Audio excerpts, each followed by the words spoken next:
ચાલો હવે એના પછીનો ટોપિક જોઈએ, કણનું સંતુલન.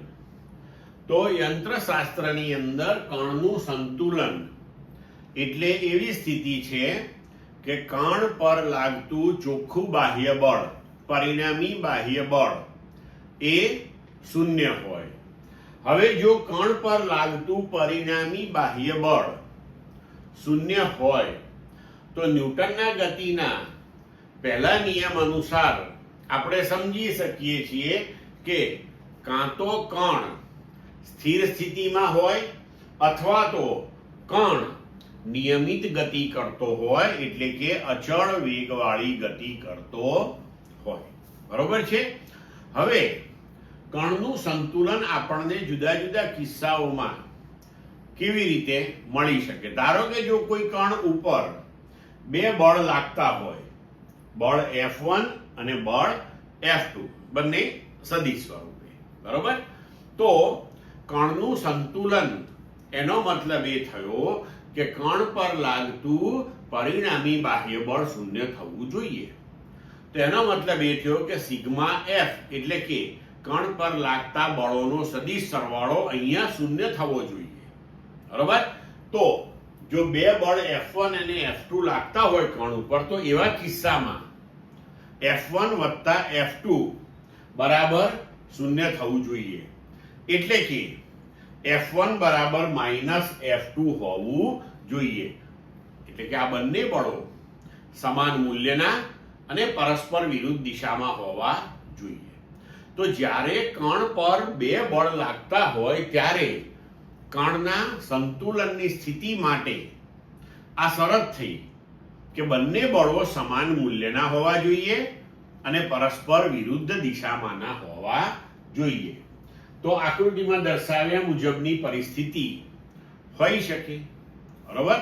બંને બળ સમાન મૂલ્યના અને પરસ્પર વિરુદ્ધ દિશામાં હોવા જોઈએ. પણ ધારો કે હવે ત્રણ બળો લાગતા હોય, F1, F2 અને F3, તોય કણના સંતુલન માટે પરિણામી બાહ્ય બળ તો શૂન્ય હોવું જોઈએ. એનો મતલબ કે આ ત્રણેય બળોનો સદિશ સરવાળો શૂન્ય થવો જોઈએ. એટલે કે સિગ્મા F બરાબર શૂન્ય થવું જોઈએ. એટલે કે F1 વત્તા F2 વત્તા F3 બરાબર શૂન્ય થાય.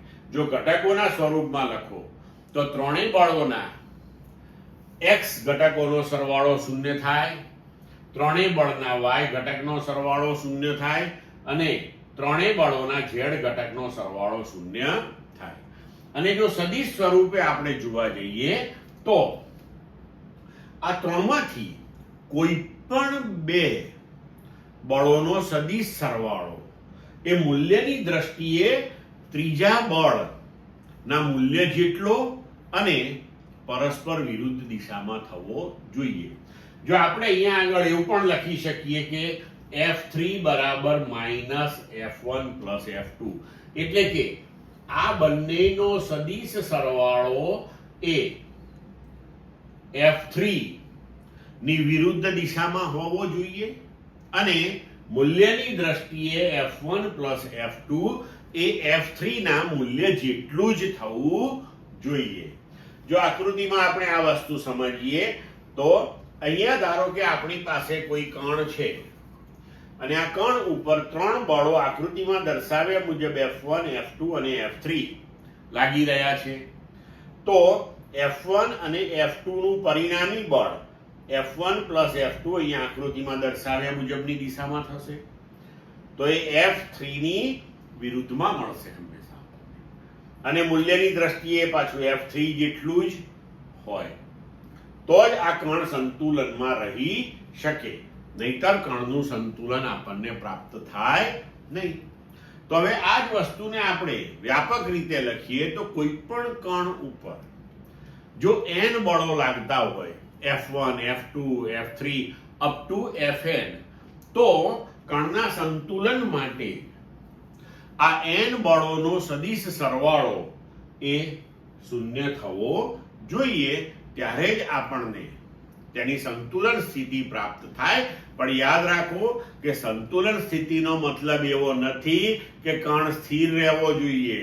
એ સ્થિર પણ હોઈ શકે અથવા તો નિયમિત ગતિમાં હોય, એટલે કે પ્રવેગ એનો શૂન્ય હોય, આ સંતુલન સ્થિતિ બનશે. ક્લિયર મિત્રો?